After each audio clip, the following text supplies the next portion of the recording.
주님께서 여러분과 함께 요한이 전한 거룩한 복음입니다.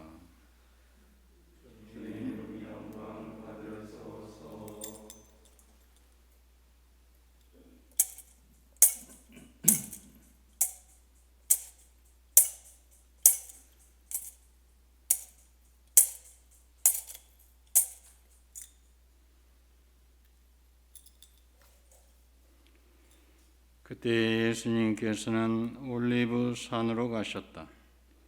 이른 아침에 예수님께서 다시 성전에 가시니 온 백성이 그분께 모여들었다. 그래서 그분께서는 앉으셔서 그들을 가르치셨다. 그때 율법학자들과 바리사이들이 가늠하다 붙잡힌 여자를 끌고 와서 가운데에 세워놓고 예수님께 말하였다. 스승님, 이 여자가 가늠하다 현장에서 붙잡혔습니다. 모세는 율법에서 이런 여자에게 돌을 던져 죽이라고 우리에게 명령하였습니다. 스승님 생각은 어떠하십니까? 그들은 예수님을 시험하여 고소할 구실을 만들려고 그렇게 말한 것이다. 그러나 예수님께서는 몸을 굽히시어 손가락으로 땅에 무엇인가 쓰기 시작하셨다. 그들이 줄곧 물어대자 예수님께서 몸을 일으키시어 그들에게 이르셨다. 너희 가운데 죄 없는 자가 먼저 저 여자에게 돌을 던져라. 그리고 다시 몸을 굽히시어 땅에 무엇인가 쓰셨다. 그들은 이 말씀을 듣고 나이 많은 자들부터 시작하여 하나씩 떠나갔다. 마침내 예수님만 남으시고 여자는 가운데에 그대로 서 있었다. 예수님께서 몸을 일으키시고 그 여자에게 여인아, 그 자들이 어디 있느냐? 너를 단죄한 자가 아무도 없느냐? 하고 물으셨다. 그 여자가 선생님, 아무도 없습니다 하고 대답하자 예수님께서 이르셨다. 나도 너를 단죄하지 않는다. 가거라. 그리고 이제부터 다시는 죄짓지 마라. 주님의 말씀입니다.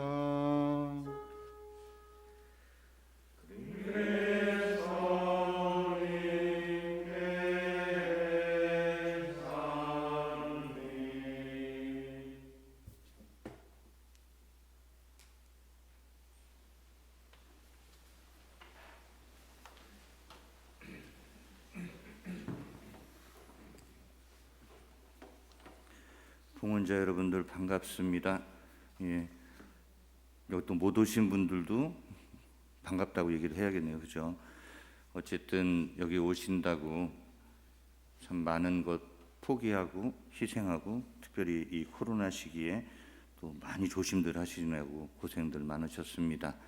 여기 지금 수도원이 제일 이쁜 시기에 여러분들 오셨으니까 잘 누리다가 잘 즐기다 가시길 바랍니다. 사실 여러 가지 얘기보다 우리 이 사계절을 살아가는 특별히 이 수도원의 이 시간들이 우리의 전례력하고 맞아 떨어지면서 참 많은 것들을 얘기해 줍니다. 그냥 누리고 가시면 될 것 같습니다. 우리는 티 없이 깨끗하고 더럽혀지지 않는 존재로 있어야 하느님 앞에 설 수 있다고 믿고 있습니다. 죄스러운 존재는 하느님께 합당하지 않고 더러운 채로는 신의 영역에 결코 들어갈 수 없다는 생각이 애초부터 우리 존재 안에 새겨져 있는 종교적 심성인지 아니면 여기저기서 주입된 생각인지 알 수는 없지만 적어도 죄는 더러운 것이라고 하는 이미지, 더러운 것이 씻겨져야 비로소 성스러워진다고 하는 이미지가 우리 안에 생각보다 깊게 자리 잡고 있습니다. 그래서인지 시대와 종교를 막론하고 열심한 종교인일수록 죄를 씻어내고 덜어내고 털어내는 일을 무엇보다도 중요하게 생각했고 또 그것을 실천하려고 애를 썼습니다. 영혼의 정화와 마음의 정결은 모든 종교의 수도자들의 공통된 관심사였고 핵심 수행 과제였습니다. 열심한 신앙인들 그리고 종교인들이 죄를 오염물질로 보고 멀리하려고 하는 것, 죄인으로부터 감염되지 않으려고 거리를 두는 것은 어찌 보면 아주 당연한 귀결이었습니다. 사람들은 돌을 들고 가늠한 여자 앞에 서 있습니다. 오늘 복음이 우리에게 전하고 있는 장면입니다. 비록 예수님을 시험하고 고소하려는 율법학자들과 바리사이들에게 선동당했다고는 하지만 종교적으로 열심한 사람일수록 죄인 앞에서 그 열심을 더 증폭시키기 마련입니다. 죄인이 하나 생기면 나머지 사람들은 다 자동적으로 의인인 줄로 압니다. 죄인을 단죄하면서 자기가 더 의인이 된 듯한 기분이 듭니다. 전에 자기도 그 죄를 지었을 수도 있고 앞으로도 지을 수도 있지만 지금 당장엔 저 죄인과 같은 죄를 짓지 않았기에, 그리고 같은 죄를 지었어도 남들에게 들키지 않았기에 아주 안심하고 의협심에 불타오릅니다. 보통은 보면 죄인인 의인들이 더 큰 돌을 듭니다. 이 지점에서 예수님은 이런 말씀을 던지십니다. 너희 가운데 죄 없는 자가 먼저 이 여자에게 돌을 던져라. 예수님의 이 말씀은 양비론으로 물타기하는 말씀이 아닙니다. 다 같이 죄인이니까 대충 살자, 모른 체하고 적당히 두리뭉실하게 살자는 말씀이 아닙니다. 우선은 우리 모두를 하느님의 빛 안으로 초대하고 있는 말씀입니다. 율법으로 의롭게 되는 것이 아닙니다. 하느님의 빛 안에서 빛 안에 자기를 두고 양심의 울림에 따라 살아야 의로움의 길을 걸을 수 있는 겁니다.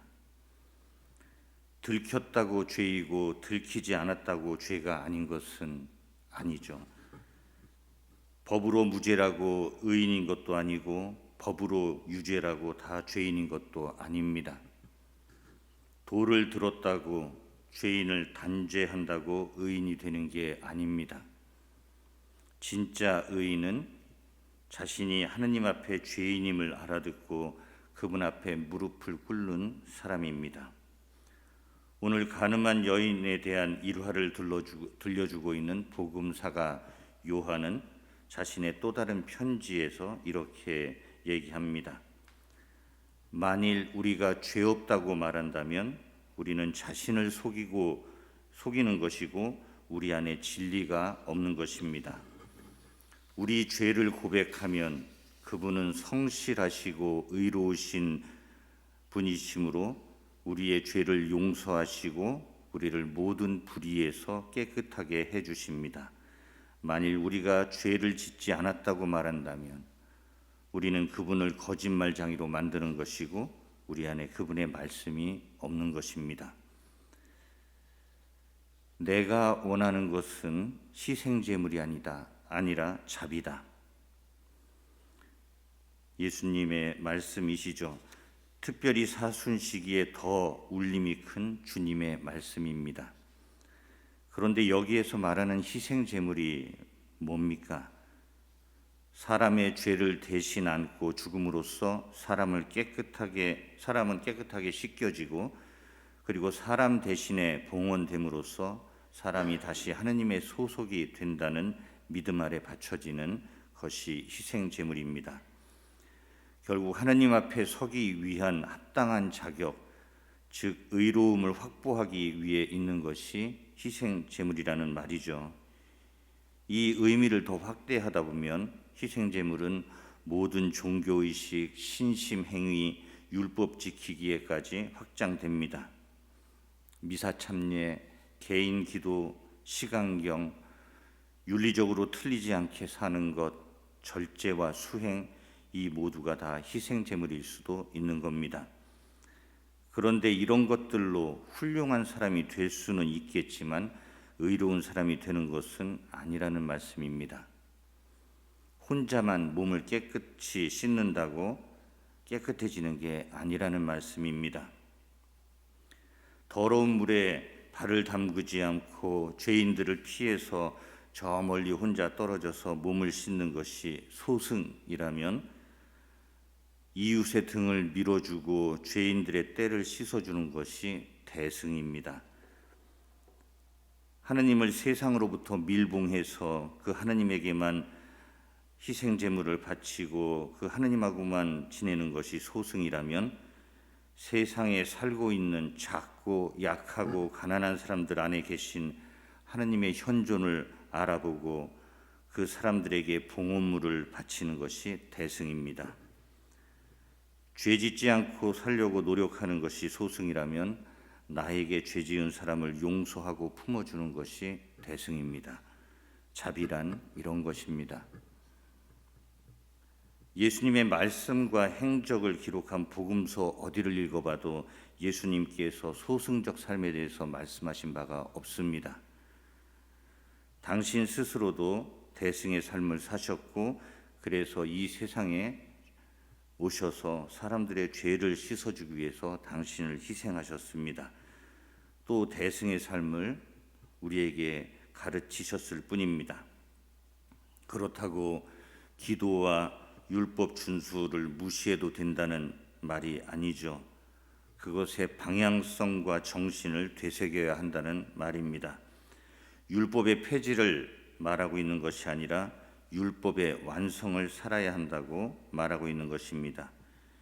이 사순 시기에 간음한 여인에 대한 일화를 듣는 것은 참으로 의미 깊은 일입니다.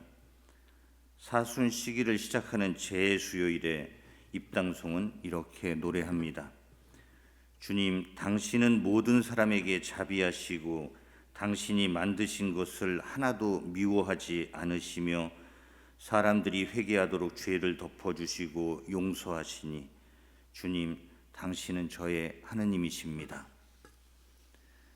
오늘 복음 말씀이 우리에게 들려주고자 하는 메시지가 바로 이것입니다. 사람은 스스로의 힘으로 의롭게 되는 것이 아니라 하느님의 크신 자비로 말미암아 의롭게 되는 것입니다. 율법의 범위까지만 산다고 의롭게 되는 것이 아니라 하느님의 자비를 살아야 의로워지는 것입니다. 회개는 자기 죄만 쳐다보고 자기 죄만 씻는 일이 아니라 우리가 어떠한 처지에 있더라도 절대로 우리를 미워하지 않으시고 늘 보시니 좋았다라고 하시며 따뜻한 시선을 유지하고 계시는 그 하느님의 자비를 비로소 알아듣고 그 자비를 진심으로 믿어주게 될 때 우러나오는 것입니다. 자비심과 자비행은 땅을 살아있게 하고 땅에 속한 온갖 생물을 자라게 하는 물과도 같은 것입니다. 자비가 없으면 땅은 물기 없는 사막이 되어버립니다. 한 개인도 사람들 사이의 관계도 공동체도 사회도 그렇게 됩니다. 사람의 마음도 자비의 물기가 빠지면 돌처럼 되어버립니다. 그래서 하느님께서는 에제키엘 예언자의 입을 통해 이렇게 말씀하시는 거죠. 그들의 몸에서 돌로 된 마음을 치워버리고 살로 된 마음을 넣어주어 그들이 나의 규정들을 따르고 나의 법규들을 준수하여 그대로 지키게 하겠다. 하느님께서 심어주시고자 하시는 것이 자비이고 사람이 자비심을 회복하여 자비하신 하느님의 규정과 법규들을 따르는 것이 회개입니다. 사람들이 간음한 여인을 둘러싸고 돌을 들고 있을 때 율법학자들과 바리사이들이 죄인을 단죄하고 심판하면서 예수님을 시험하려고 할 때 예수님은 몸을 굽히시어 손가락으로 땅에 무언가를 쓰기 시작하셨습니다. 무엇을 하고 계신 걸까요? 무엇을 이 땅에 쓰고 계신 걸까요? 돌덩이가 되어버린 율법 위에 하느님의 자비를 다시 새겨놓고 계신 것은 아닐까요? 사막처럼 광야처럼 메마르고 딱딱해진 이 세상 위에 예수님 당신 자신을 그려놓고 계신 것은 아닐까요? 오늘 제1독서는 이런 말씀을 우리에게 들려줍니다. 나는 광야의 길을 내고 사막의 강을 내리라.